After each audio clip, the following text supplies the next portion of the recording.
October of 1867, when the first brittle leaves of the sugar maples began curling along the ridge above the town of Granger's Hollow, Arkansas, a man named Silas Peck stood in his yard, pressing blackberries through a cheesecloth, while 3 men watched from the road. "There he goes again," said Tom Harshaw, leaning against a fence post with his arms folded. "Jam fool, at it from sunup." The others laughed. Bill Sutter, who ran the general store, shook his head.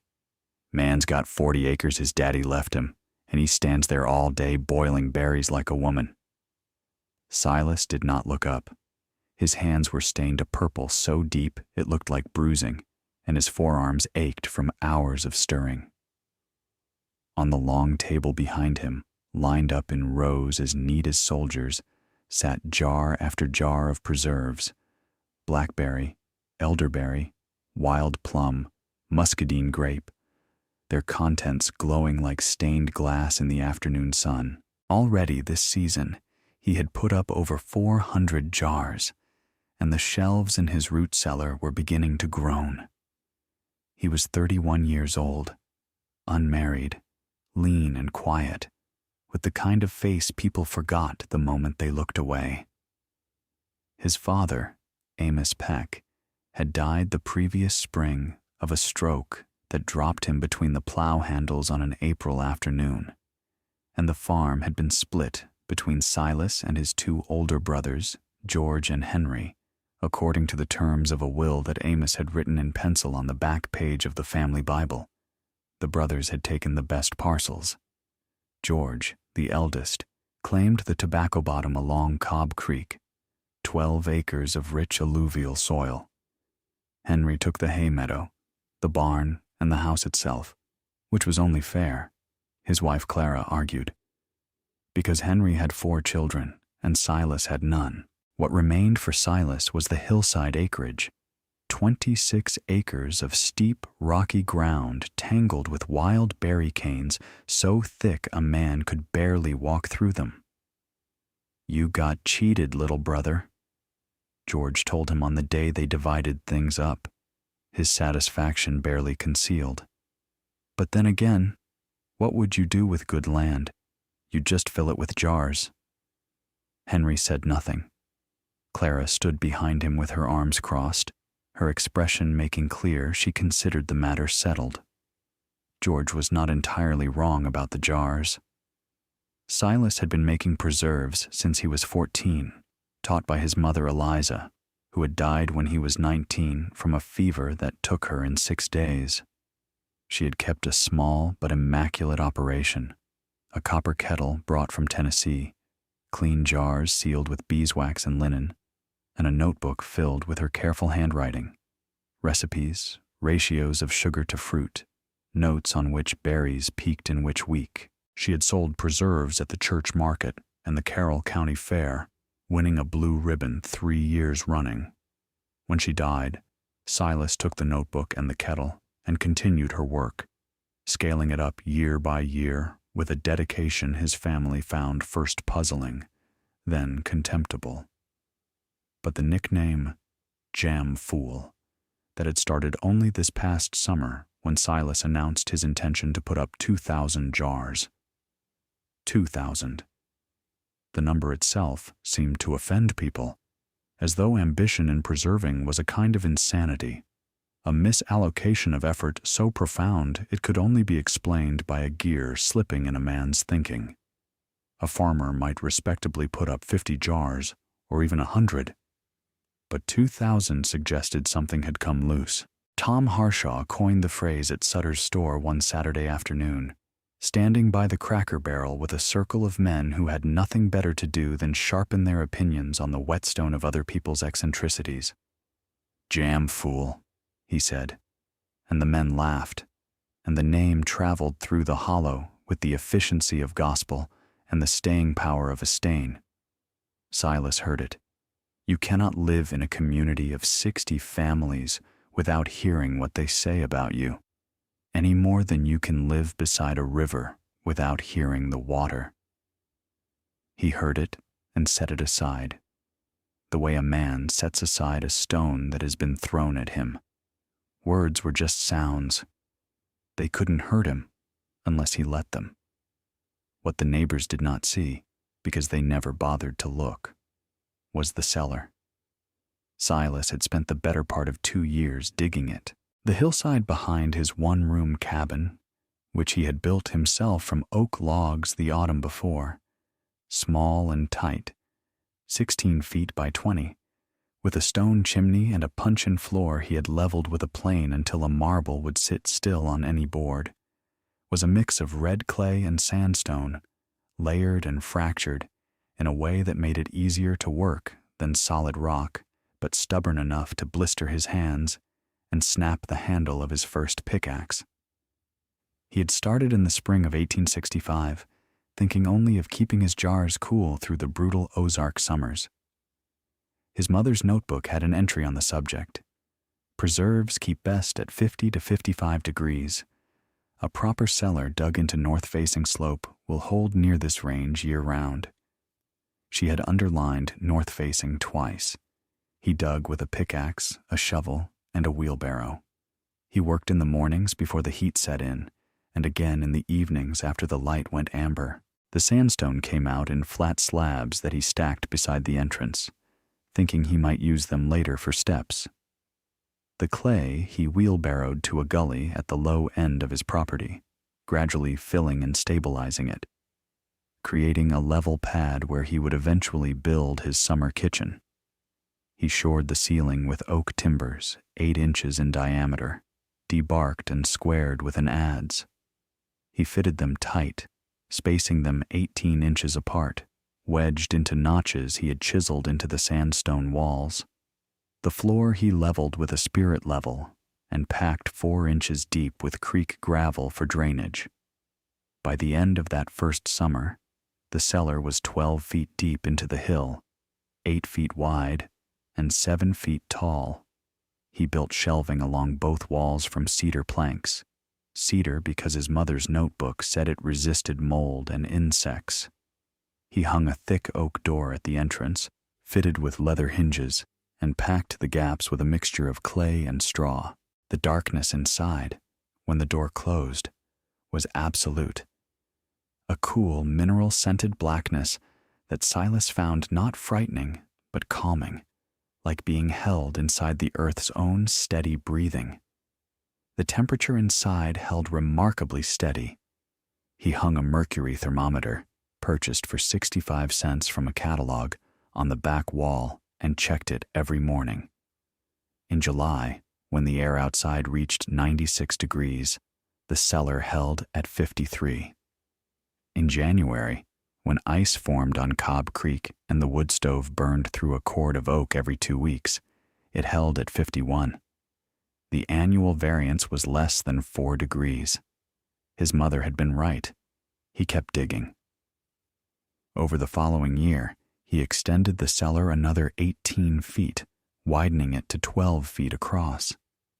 He added a second room, separated by an interior wall of stacked sandstone fitted without mortar. He shelved this room as well, floor to ceiling. The total storage capacity, by his calculation, and he calculated it with the precision of a man who believed numbers were as trustworthy as gravity, was sufficient for approximately 2,000 jars. 2,000 jars. The number itself became part of the joke. 2,000 jars of jam, Bill Sutter told customers at the store, shaking his head with the slow wonderment of a man describing a 2-headed calf. Man's gone clean around the bend. Who in the name of sense is going to eat 2,000 jars of jam? The answer, as it turned out, was everyone. But that realization was still months away, suspended in the future like a held breath, waiting for the particular catastrophe that would make it obvious. Through the summer and fall of 1867, Silas worked with a discipline that bordered on the devotional. He rose before dawn, set water heating in the summer kitchen, and was on the hillside with his picking baskets by the time the dew burned off. He had studied his mother's notebook until he could recite passages from memory, but he had gone beyond it. developing his own methods recorded in a ledger he wrote in every evening by lamplight. His hillside was in fact an extraordinary natural garden. The southern exposure along the upper ridge produced wild blackberries of exceptional sweetness, watered by a seep spring that emerged from a crack in the sandstone.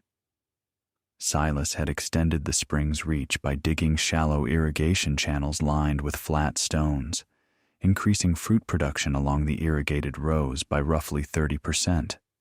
Lower down, elderberries grew in dense, shade-loving clusters. Wild plum trees dotted the old fence lines, and muscadine grapevines climbed the hickory trees along the creek bottom. He picked in the cool of the morning, sorting each batch by ripeness and discarding any bruised or underripe fruit.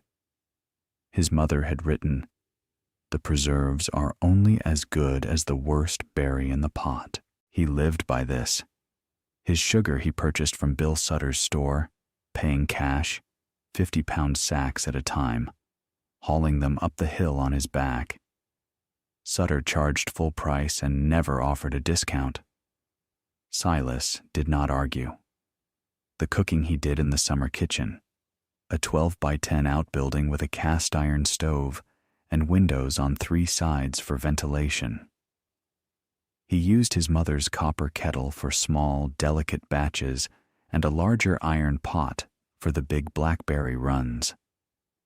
He had learned that the critical moment in preserve making was what he called the set, the point at which the boiled fruit and sugar reached the precise consistency that would hold firm in the jar.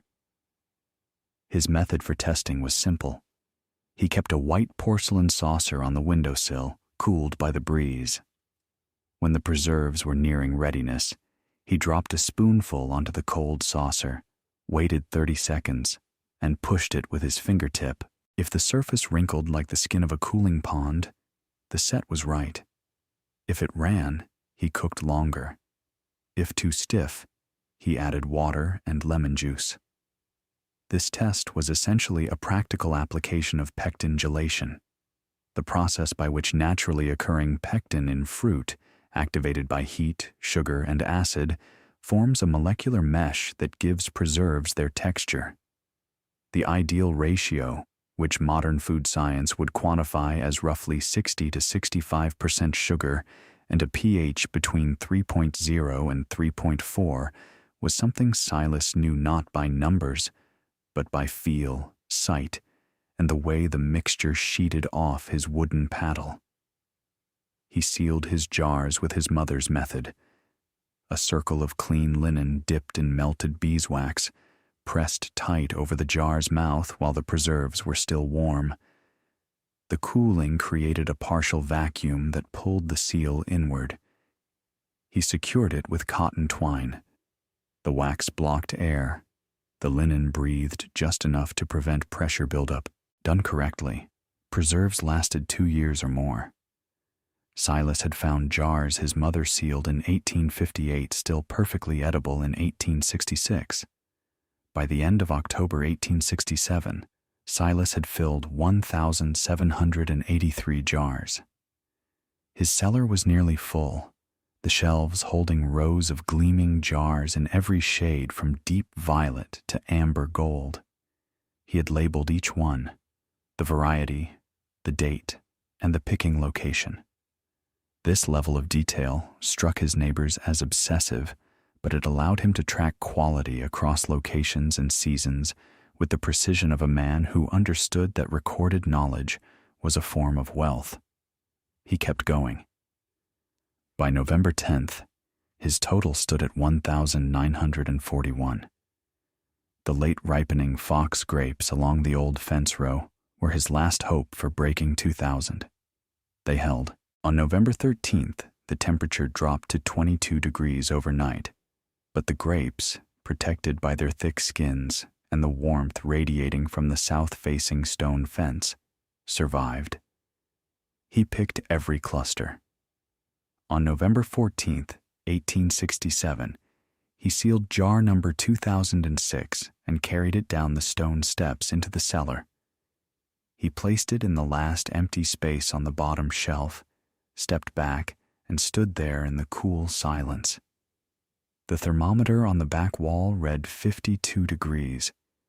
Outside, the November wind was pulling the last leaves from the oaks, and the sky was the color of old pewter. Winter was coming.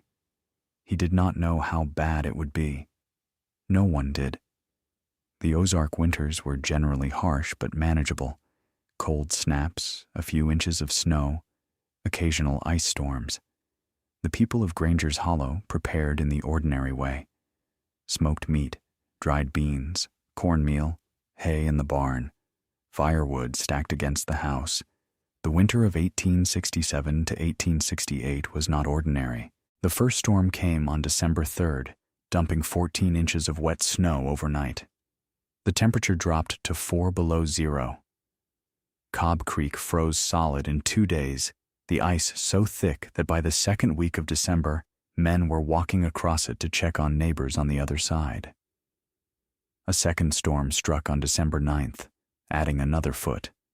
Then, on December 14th, the worst, 18 inches in 36 hours, driven by a northwest wind that tore shingles from roofs and piled drifts 8 feet high against barns and houses.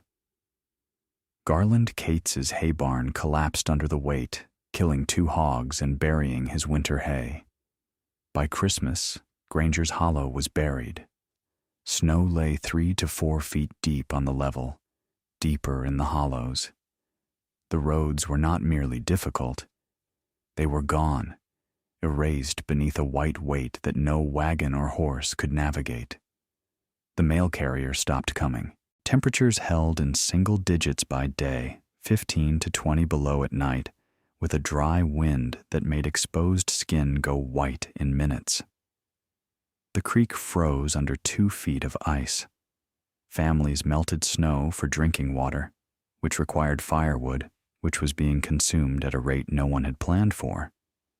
The arithmetic of survival, so many cords of wood, so many pounds of meat, so many days until spring, began to turn against them, and the numbers grew worse with each passing week. Then the livestock began to die. George Peck lost 6 head of cattle in the first 2 weeks of January, frozen standing in the field, their legs locked rigid, snow piled on their backs. He had not stored enough hay, and the surviving animals were gaunt, eating bark off fence posts. Henry's milk cow died on January 8th, and Clara wept in the doorway because the cornmeal was running low, and there were 3 children under 7 to feed. Throughout the valley, smokehouse stores that should have lasted until March were disappearing by mid-January. Families rationed, cutting meals from 3 to 2 to 1. Men tried to hunt, but the deer had retreated deep into the mountains. By the last week of January, genuine hunger appeared. Children with sunken cheeks, women boiling leather for broth. Old man Wilkerson was found dead in his cabin on January 29th, frozen in his bed, his woodpile exhausted and his pantry bare. Silas watched all of this from his hillside. He had prepared differently, not out of premonition, but out of habit and temperament. His woodpile was enormous, 7 cords of oak and hickory, stacked under a shed roof, dried through 2 summers. His cabin was tight, chinked with lime mortar. He had dried venison, smoked pork, sacks of cornmeal and beans, root vegetables buried in sand in the cellar, and he had 2,006 jars of preserves.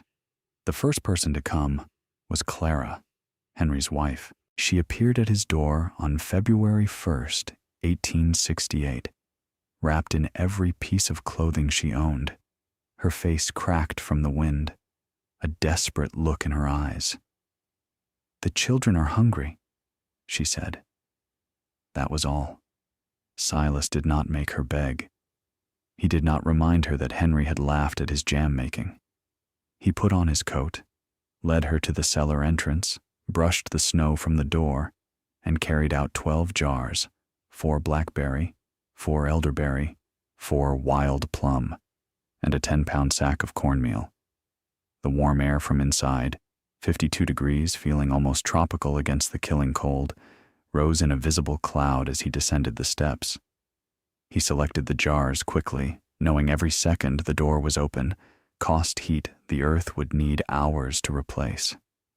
Henry was sitting by the stove when they came in, the fire barely more than embers.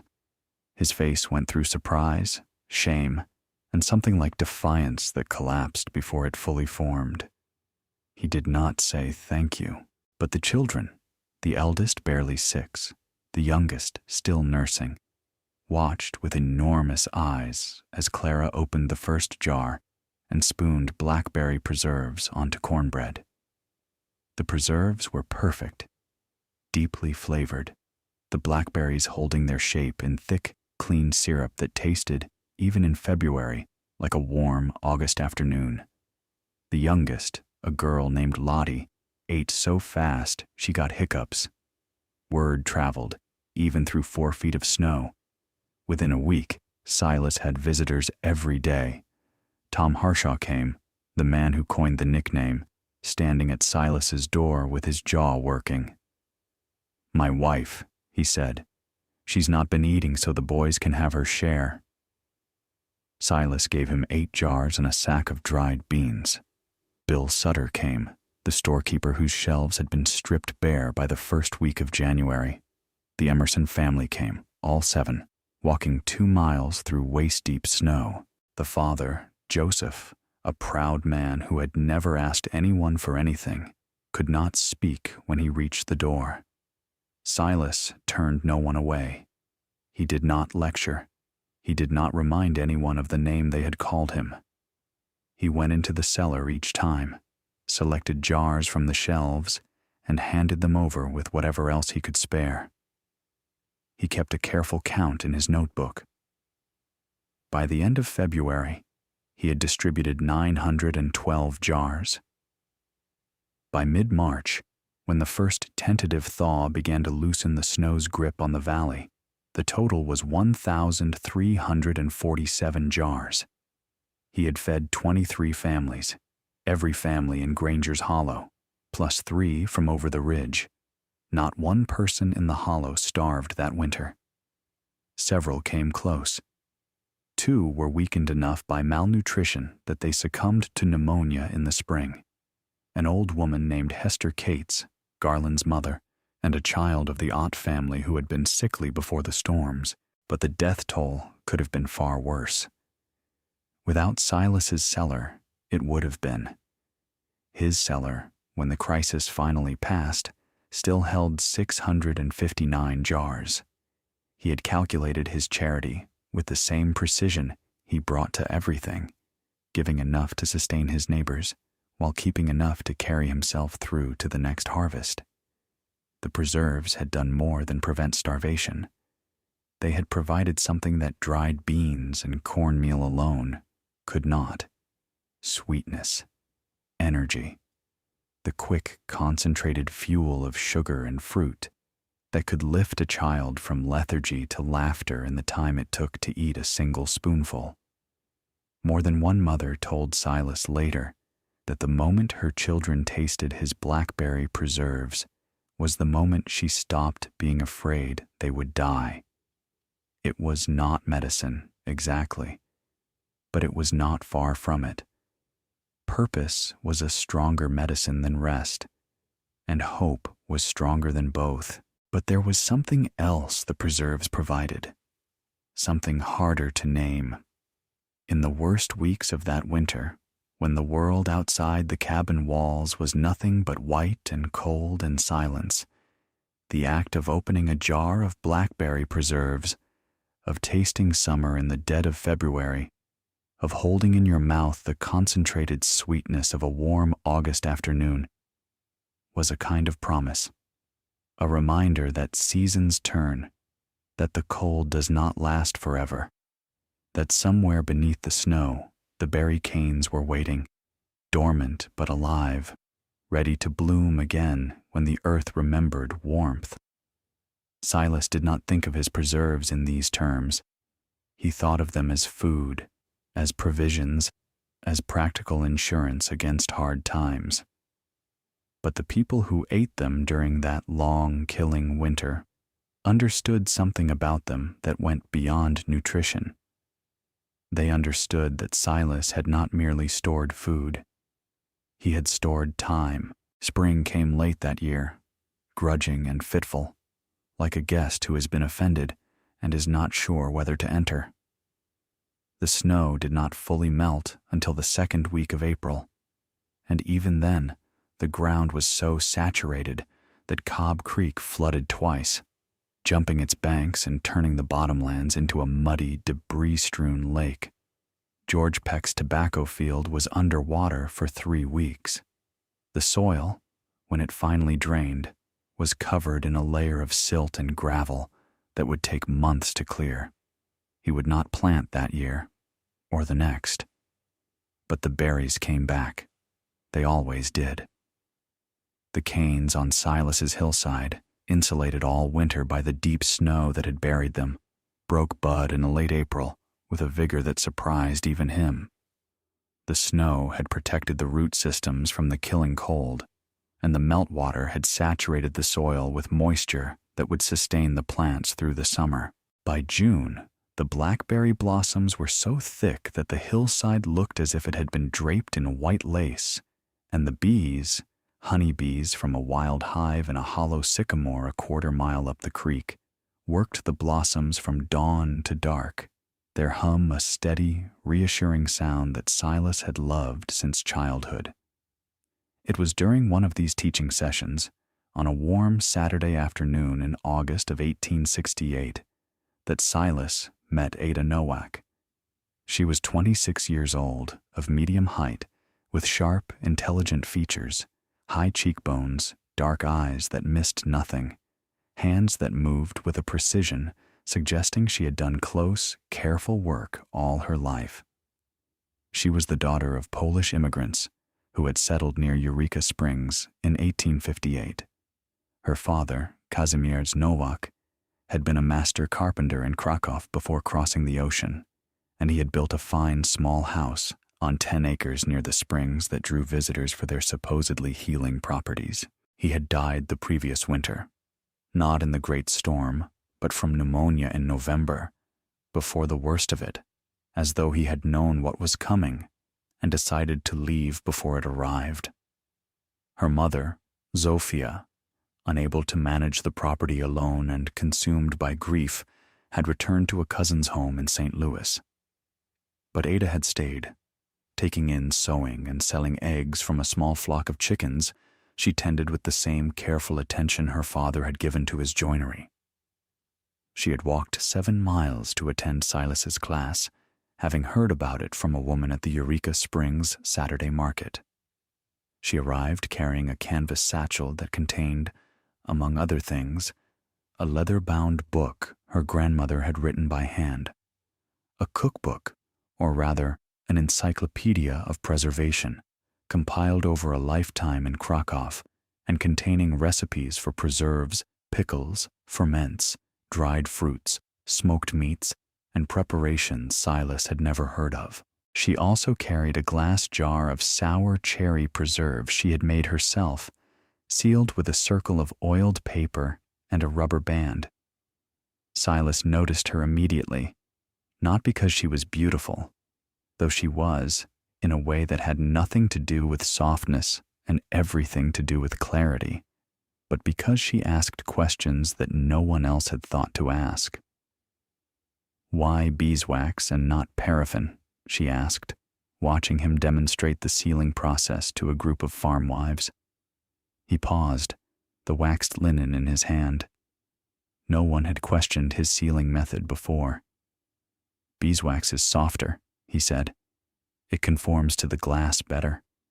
Paraffin is brittle. It cracks when the temperature changes, and the crack lets in air. And the linen underneath the wax, does the weave of the cloth matter?" He looked at her directly for the first time.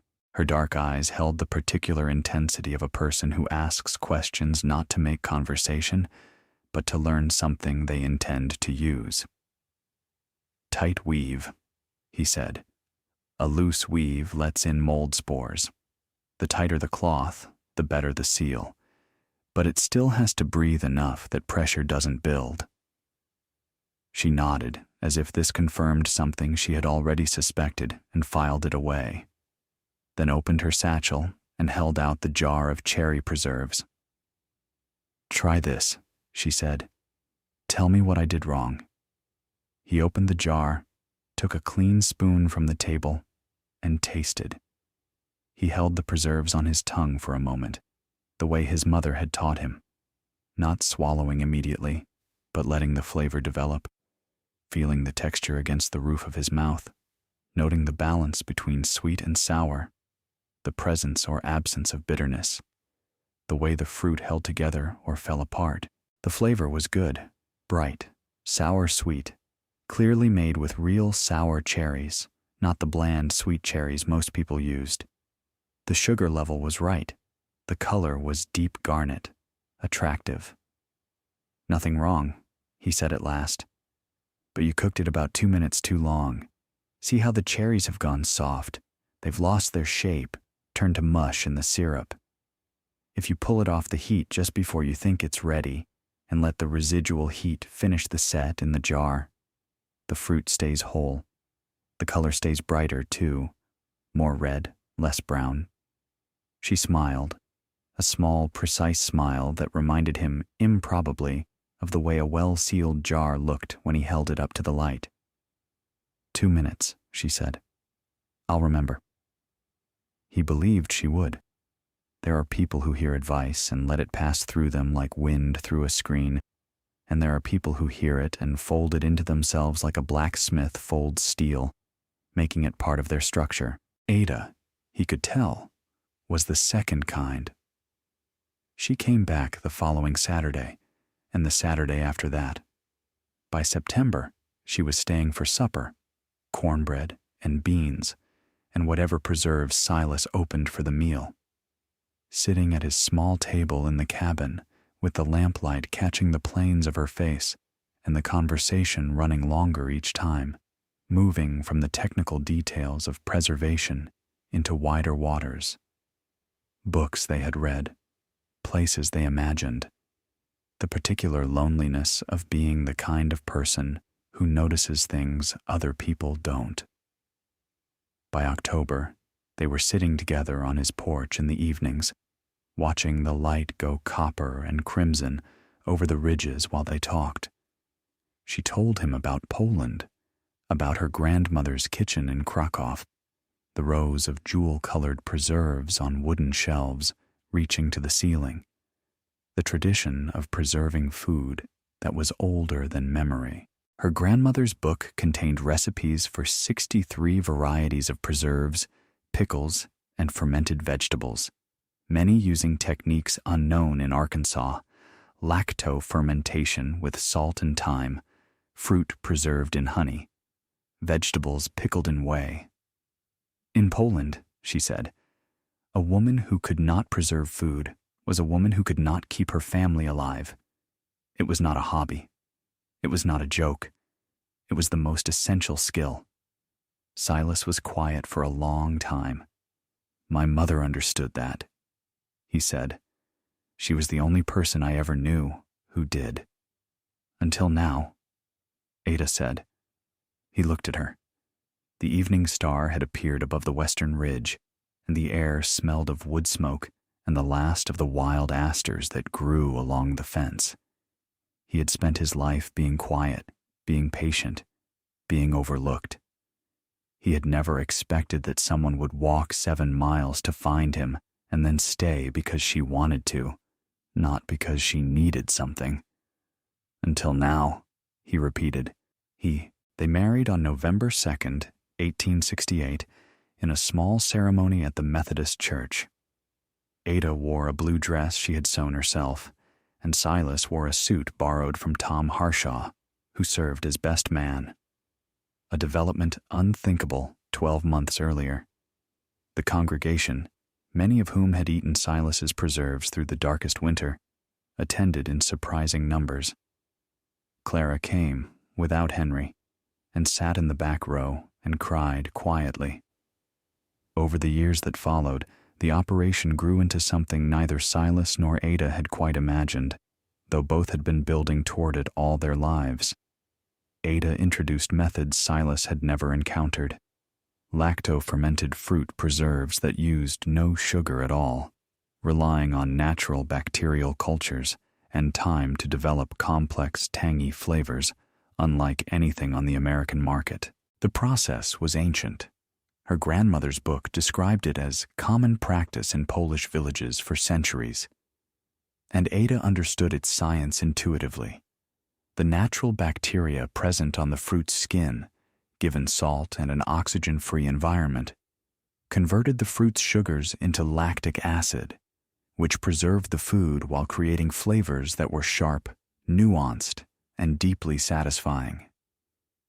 She also made spiced plum butter seasoned with clove, allspice, and a whisper of black pepper, cooked for hours until it was thick as velvet, and a sour cherry preserve made with wildflower honey instead of cane sugar that was so extraordinary, bright and layered, with a floral sweetness that lingered, that the owner of the Crescent Hotel in Eureka Springs ordered 50 jars for his dining room after tasting a single spoonful, and 50 more the following month.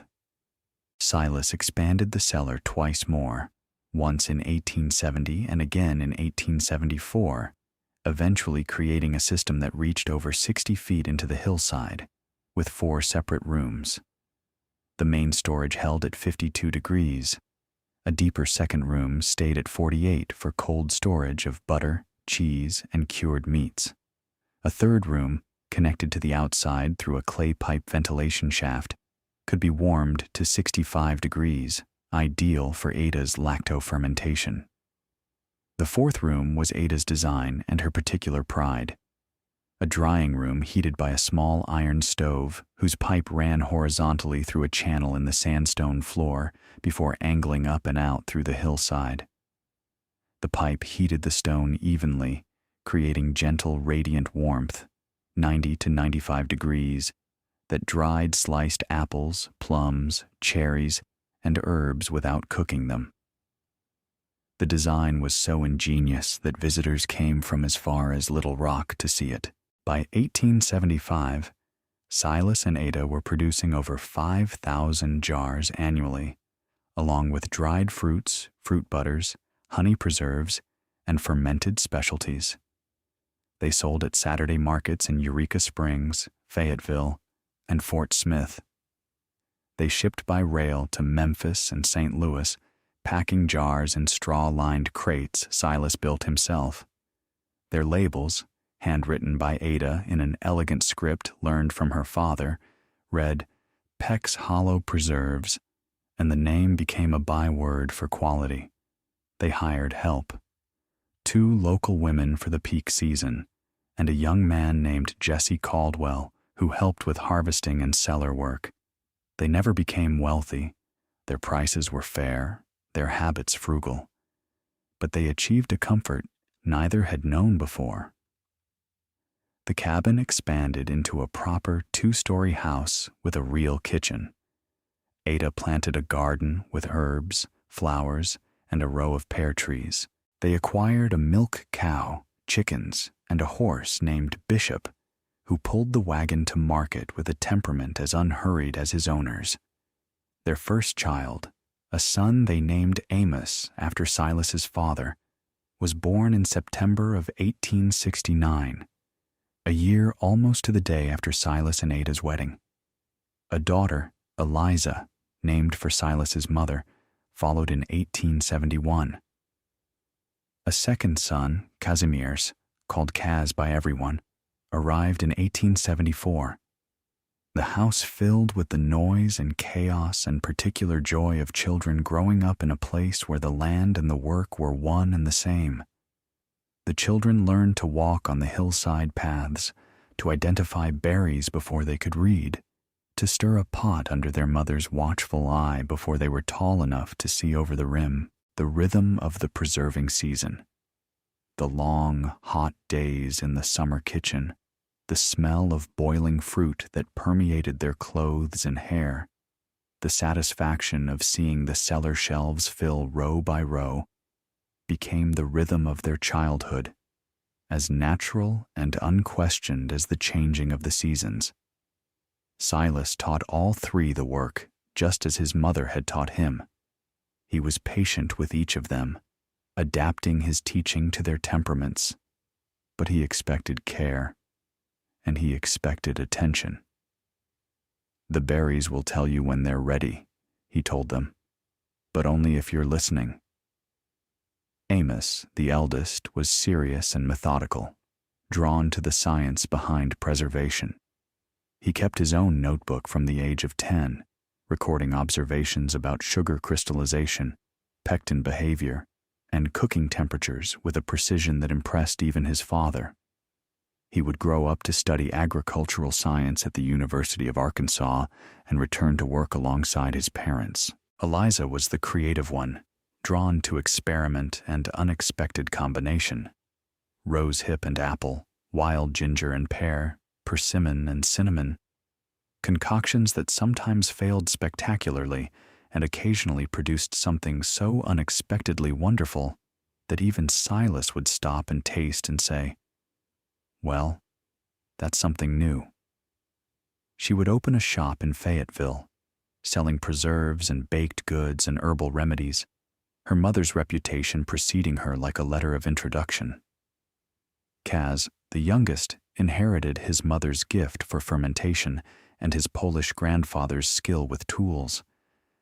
By his mid-teens, he understood the cellar's systems as intuitively as his father understood the berries, the way the air moved, the temperatures in each room, the subtle signs of moisture or pressure that indicated something needed adjustment. He would stay on the farm, marry Tom Harshaw's niece Florence, which Tom considered proof of God's sense of humor, and take over the day-to-day operations as his parents aged.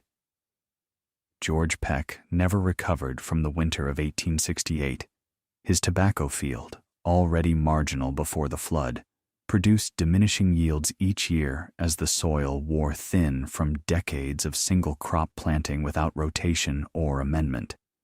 The land, which had once been the best parcel their father owned, grew exhausted under George's management, or lack of it. He borrowed money from Sutter's store, then more again. Each year the debt grew larger, and the harvest grew smaller, and each year George's temper grew shorter, and the space between his ambitions and his circumstances widened into a gap he could not bridge. By 1873, he had sold half his acreage to cover debts. By 1877, the rest was gone, and he left Granger's Hollow for Fort Smith, where he found work at a lumber mill. A falling beam broke his leg in 1881, and it never healed properly. He walked with a cane after that, and the mill let him go. He died in 1884, at 59, in a boarding house on Garrison Avenue. His funeral was attended by 4 people. He was buried in the city cemetery, far from the land his father had cleared. Henry fared better, though not by much. Clara's fierce determination, her unbreakable will to keep her children fed and housed, held the family together. The preserving skills she learned from Silas provided supplemental income. But Henry himself never adapted. He drank more as the years went on. He died in 1889 of liver failure at 57. Clara sold the farm and moved to Fayetteville to live with her eldest daughter, Lottie, the same girl who had eaten blackberry preserves so fast she got hiccups on that February morning in Tukstosh Astoni Simti Seshtismit Astoni. Lottie had grown into a capable, practical woman who resembled her mother in almost every respect, and she kept a cellar of her own, stocked with preserves she made from recipes Silas had taught her mother. Silas did not celebrate his brother's failures. He barely spoke of them. Once, when young Amos asked why Uncle George had lost his farm, Silas was quiet for a while, weighing his words on a scale that measured not just accuracy, but kindness, Then he said, "He planted the same crop every year and expected different soil. A man has to pay attention to what the land tells him." It was as close to judgment as he ever came.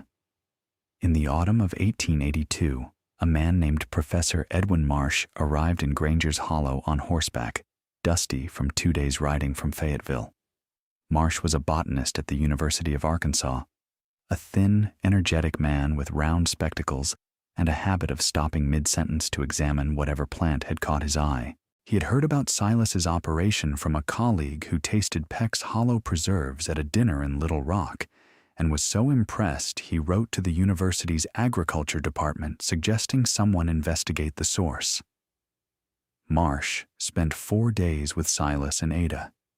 He examined the cellar with the meticulous attention of a man accustomed to reading landscapes, measuring temperatures at different depths, sketching the layout, and noting the ventilation system's design. He tasted preserves methodically, recording his observations. He walked the hillside with Silas from dawn to dusk, cataloging plant species and documenting the management techniques Silas had developed. He was particularly fascinated by the cellar's thermal stability. "You've constructed a system that functions on the same thermodynamic principles as the great wine caves of France," Marsh told Silas over supper. "The thermal mass of the surrounding earth and stone acts as a temperature battery, absorbing excess heat in summer and releasing stored heat in winter. Your north-facing orientation minimizes solar gain, and the ventilation in the fermentation room creates a passive convective loop. Warm air rises through the shaft, while cooler air is drawn in from the main chamber." Silas considered this. "I just dug where it felt right and paid attention to where the air wanted to move," he said. "The hill does most of the work." Marsh documented 32 species of native fruit-bearing plants on Silas's 40 acres, a diversity he described as exceptional. He was impressed that Silas had developed, without formal training, a comprehensive management system: selective pruning, irrigation channels from the seep spring, transplantation of productive specimens, and grafting of wild plum and cherry onto hardy rootstock. "You're practicing what we call applied horticulture and agroforestry," Marsh said, with a sophistication many trained practitioners would envy. Silas looked at the hillside. "I call it paying attention." Marsh published a paper the following year in the Arkansas Agricultural Gazette titled "Wild Fruit Cultivation and Preservation Techniques in the Ozark Highlands," describing the operation in detail. The paper generated a steady stream of visitors: farmers, journalists, a delegation from the Arkansas Agricultural Experiment Station who spent a week studying the cellar and Ada's fermentation methods. Silas received them all with quiet courtesy. He showed them everything, answered their questions, gave them jars to take home. He never sought the attention and was mildly bewildered by it, but Ada, who had a firmer grasp of reputation's value, ensured every visitor left impressed and well-fed. The years accumulated the way they do in a place where the work follows the seasons, and the seasons follow the sun. Not slowly and not quickly, but steadily, like the growth of a tree that adds a ring each year, each ring a record of what fell and what held. Each spring, Silas walked the hillside to assess the winter's effect on the canes and trees, noting what had thrived and what had suffered, where new growth was strongest, where the spring's channel needed clearing of leaves and debris. He carried his notebook and a short-handled pruning saw, and he moved through the rows with the unhurried deliberation of a man reading a letter from an old friend. Each summer, he and Ada picked and cooked and filled the cellar, the rhythm of the work so deeply ingrained that they moved through it like a conversation, each knowing without speaking what the other needed. A jar, a lid, a moment of silence while the set was tested. the summer kitchen filled with steam and the sweet, complex smell of boiling fruit, and the jars accumulated on the cooling table like a slowly growing fortune. Each autumn, they sold and shipped and tallied. Ada kept the business accounts in a ledger separate from Silas's production notebook, and her figures were meticulous. Every jar sold, every dollar received, every expense recorded.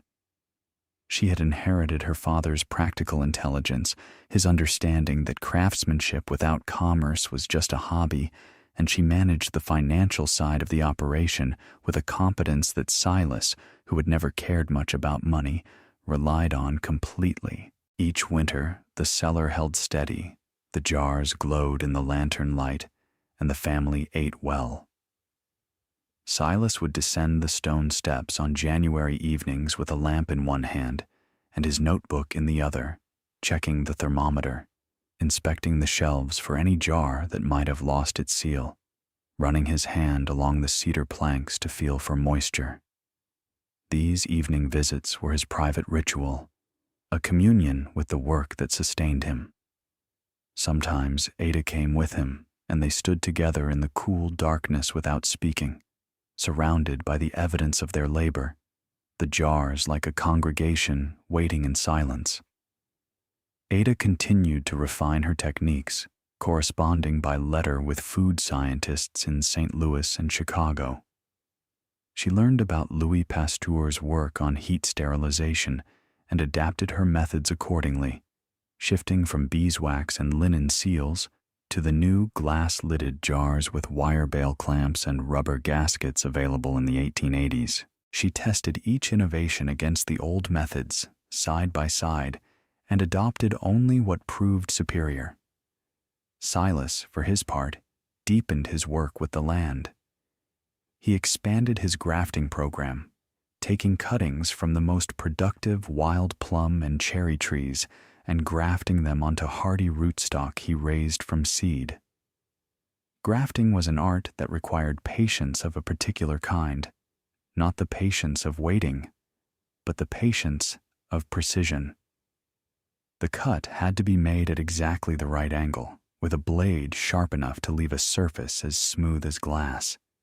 The cambium layers of the scion and the rootstock, the thin living tissue just beneath the bark, had to be aligned perfectly, cell to cell, or the graft would fail. The timing had to coincide with the spring sap flow, when the trees were waking from dormancy and the cambium was active and willing to grow. Silas learned all of this through trial and error, his early attempts resulting in a failure rate of nearly 80%. He recorded each attempt in his notebook, the date, the species, the technique, the outcome, and over the years, he refined his method until his success rate rose above 60%, which would have been considered respectable by any professional nurseryman of the era. By the late 1880s, he had established a small orchard of grafted trees that produced fruit of remarkable quality, plums the size of a man's thumb, intensely flavored, cherries so dark they were nearly black, their juice staining the fingers like ink. He also experimented with what he called companion planting in the berry rows, observing that certain plants seemed to thrive when grown near certain others, and that some combinations attracted beneficial insects while repelling harmful ones. He planted wild bergamot among the blackberry canes and noticed an increase in bee activity. He grew tansy at the edges of the rows and observed fewer pest beetles. These were not scientific experiments in the formal sense. He had no control groups, no statistical methods, but they were careful observations, honestly recorded, and many of his findings would later be validated by agricultural researchers working with modern tools. The children grew into their own lives, each carrying their parents' legacy in different directions. Amos attended the University of Arkansas, studied agricultural science under professors who knew his father's reputation, and returned to Granger's Hollow to work alongside his parents and eventually to take over the business's operations. Eliza married a schoolteacher named James Greer and settled in Fayetteville, where she opened a small shop selling preserves, baked goods, herbal teas, and remedies. A business that thrived for 20 years on Eliza's creativity and her mother's reputation. Kaz, the youngest, stayed on the farm, expanded the cellar one final time in 1891, married a local woman named Florence Harshaw, Tom Harshaw's niece, which Tom considered the finest proof of God's sense of humor, and took over the day-to-day management of what had become, by the 1890s, the most respected small food producer in northwest Arkansas. Grandchildren came, 7 of them between the 3 children. And during summer visits, the hillside rang with their voices as they ran between the berry rows and ate blackberries by the fistful and came home with stained mouths and scratched arms and the particular happiness of children who have spent a day outdoors doing something that matters. Silas taught them as he had taught his own children and as his mother had taught him. He was gentler now, slower. The years and the work had stiffened his hands and bent his back slightly, though his eyes were as sharp as ever. But his patience, which had always been remarkable, had deepened into something almost infinite. He would sit on a stump in the berry rows with a grandchild beside him, a basket between them, and explain for the 20th time how to tell a ripe blackberry from one that needed another day. He never showed impatience. He never said, "I already told you." He understood, in a way that some people never learn, that teaching is not a single act, but a season. You plant the knowledge, and then you wait, and then you plant it again, and eventually it takes root. Always look closer, he told them. There's always more to find. His eldest grandson, Thomas, Amos's boy, would later write that the thing he remembered most about his grandfather was not any single piece of wisdom, but the quality of his attention. The way Silas would stop whatever he was doing and look at you, really look, when you spoke to him, as though what you were saying was the most important thing in the world. He made you feel, Thomas wrote in a letter to his own son, decades later, that you were worth listening to. And because he felt that way about you, you started to feel that way about yourself. Silas Peck died on March 7th, 1896, at the age of 60. He died in the house he had built, in the room where his children had been born, in the bed Ada had made with quilts from her mother's loom, with the window open to the first warm breeze of what would be an early spring. The air that came through the window carried the smell of wet earth and the faintest promise of green, and the light fell across the quilt in patterns that shifted when the breeze moved the curtain. Ada was beside him. Amos and Kaz were in the room, standing near the door with the stillness of men who know that the moment they are witnessing will define something in them for the rest of their lives. Eliza arrived from Fayetteville that afternoon, an hour too late, and wept in the kitchen while her mother held her and said nothing, because there was nothing to say that the holding did not already express. His last words, according to Ada, who recorded them in the margin of his mother's notebook, the same notebook, now 50 years old, its pages soft and yellowed, its binding held together with twine, were these: "Check the elderberry in the second room. I think 2 jars on the left side may have lost their seal." Even at the end, his mind was in the cellar. Ada smiled when she wrote this down, though her tears fell on the page and blurred the ink. They buried him on the hillside, above the cellar entrance, beneath an oak tree that he had refused to cut, because it shaded the blackberry canes in the hottest part of the afternoon, keeping the fruit from scorching in the July sun. Ada chose the spot. She said it was where he would want to be, close to the work, close to the land, close to the jars, close to the steady, cool breath of the earth he had spent his life learning to understand. The headstone, carved by Kaz from a slab of the same sandstone that formed the cellar walls, read simply, Silas Peck, 1836 to 1896. He fed the hollow. 4 words. They were enough. Silas, who had spent his life measuring and recording with such precision, would have approved of their economy. The stone sat where the morning light touched it first, warming it before the sun moved on to wake the berry canes below. Ada lived another 19 years, dying in 1915 at the age of 73. She never stopped making preserves. In her final summer, weakened by the illness that would take her in November, she sat in a chair by the summer kitchen stove and directed Florence in the cooking, her voice thin but precise, correcting the set, adjusting the sugar, tasting with a spoon she held in a hand that trembled but did not err. Her grandmother's book, by then, had been translated into English by Eliza and annotated by Amos with scientific explanations of the techniques it described, creating a document that was part cookbook, part family history, part agricultural manual, a bridge between the old world and the new, between intuition and understanding.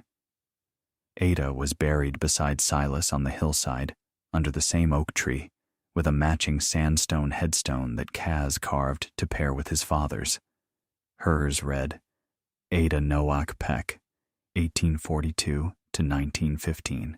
She brought the old ways home. The business continued under the Peck name through the early 20th century. Peck's hollow preserves were sold in stores across Arkansas and shipped to specialty grocers in Memphis, St. Louis, and Kansas City. During the First World War, Amos Jr., Kaz's eldest son, named for his grandfather's father, sent cases of preserves to the Red Cross for distribution to soldiers, a gesture that brought the family a citation from the governor's office and a flood of new orders. But the world was changing in ways that a cellar dug into a hillside could not accommodate. The rise of industrial food production in the 1920s and 1930s brought cheap, uniform preserves to every grocery store in America, products that were consistent, convenient, and entirely without character. They came in identical jars with printed labels, and they tasted the same whether you bought them in Little Rock or Los Angeles. They cost less than Peck's Hollow preserves, and most people, given the choice between cheap consistency and expensive quality, chose cheap. They always do at first. The Great Depression thinned the customer base further. The Second World War disrupted shipping and sugar supplies. Amos Jr. made the reluctant decision to close the commercial operation in 1947, standing in the summer kitchen. The same building, expanded twice, but essentially the same structure Silas had built 80 years earlier, and telling Florence that it was done. He continued to make preserves for family and friends in smaller quantities for the rest of his life. He died in 1971, the last person to have known Silas personally. He was 3 years old when his grandfather died, and his only memory of the man was a pair of large, purple-stained hands lifting him up to see the jars on the top shelf of the cellar. But the cellar endured. It endures still. It rests today, quiet and cool, dug into the same north-facing slope where Silas first broke ground with a pickaxe in the spring of 1865. The entrance has been reinforced with poured concrete, and the original oak door has been replaced twice, most recently in 1998 by Silas's great-great-granddaughter, a woman named Eliza Peck Marshall, who used white oak from a tree on the property and fitted it with hand-forged iron hinges, a deliberate echo of her ancestors' methods. The interior is largely unchanged. The sandstone walls still seep moisture in spring. The cedar shelving, deepened to a rich amber by 160 years of use, still holds jars, not 2,000 anymore, but a few dozen, put up each summer by the Peck descendants who still own the 40 acres. The thermometer on the back wall, a digital replacement hung in the same spot as the original 65-cent mercury model, reads 52 degrees on a July afternoon when the temperature outside reaches 94. The variance, year-round, is less than 3 degrees. The Earth keeps its promises. Modern food scientists, studying traditional preservation and earth-sheltered storage, have confirmed what Silas understood through observation and a lifetime of attention, that a properly constructed cellar dug into a north-facing hillside, designed to exploit the thermal mass of surrounding earth and stone, can maintain temperatures within a variance of 2 to 3 degrees Fahrenheit throughout the year, an efficiency that modern climate-controlled storage can replicate only at considerable expense and energy cost and cannot meaningfully improve upon. Several academic papers on passive climate control cite the Peck cellar as a case study. The design has been replicated, with modifications, by sustainable agriculture programs at 3 universities. The hillside remains productive. The descendants manage it much as Silas did, pruning canes each winter, clearing the spring channel each March, grafting the best fruit trees, watching for what the land offers and what it needs. The wild berry population, sustained by over a century and a half of thoughtful stewardship, is one of the most diverse assemblages of native fruit species in the Ozark region. Professor Marsh's 1883 paper is still cited in botanical references. A team from the University of Arkansas visited in 2019 and found that the diversity had actually increased since Marsh's survey, a testament to management practices that, unlike George Peck's tobacco farming, gave back to the soil more than they took. In the town of Granger's Hollow, smaller now than in Silas's day, quieter, many of the old families gone to cities where the work is steadier and the winters are easier. The name Jam Fool is still remembered, though its meaning has inverted entirely, the way a word can turn inside out over time until it signifies the opposite of what it once did. It is spoken with affection and a kind of rueful communal pride, the way a place acknowledges that it once failed to see what was standing right in front of it, quiet and patient and stained to the elbows with purple. Every summer, during the 3rd week of July, the remaining families hold a small festival they call the Peck's Hollow Preserve Day. They gather in the yard of the old house, rebuilt twice but still on the same foundation, and they cook preserves together in iron pots and copper kettles, using recipes from Silas's mother's notebook and Ada's grandmother's book. They test the set on cold saucers. They seal jars and label them and carry them down the stone steps into the cellar, where the air is cool and still and smells of earth and cedar and thyme.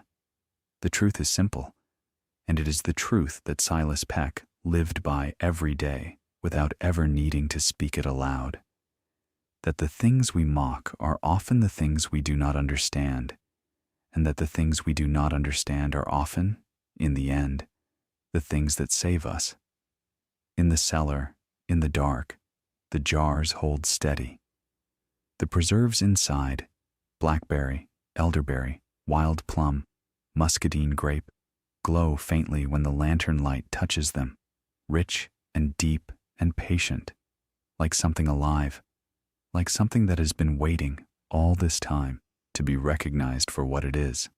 There is always more to find.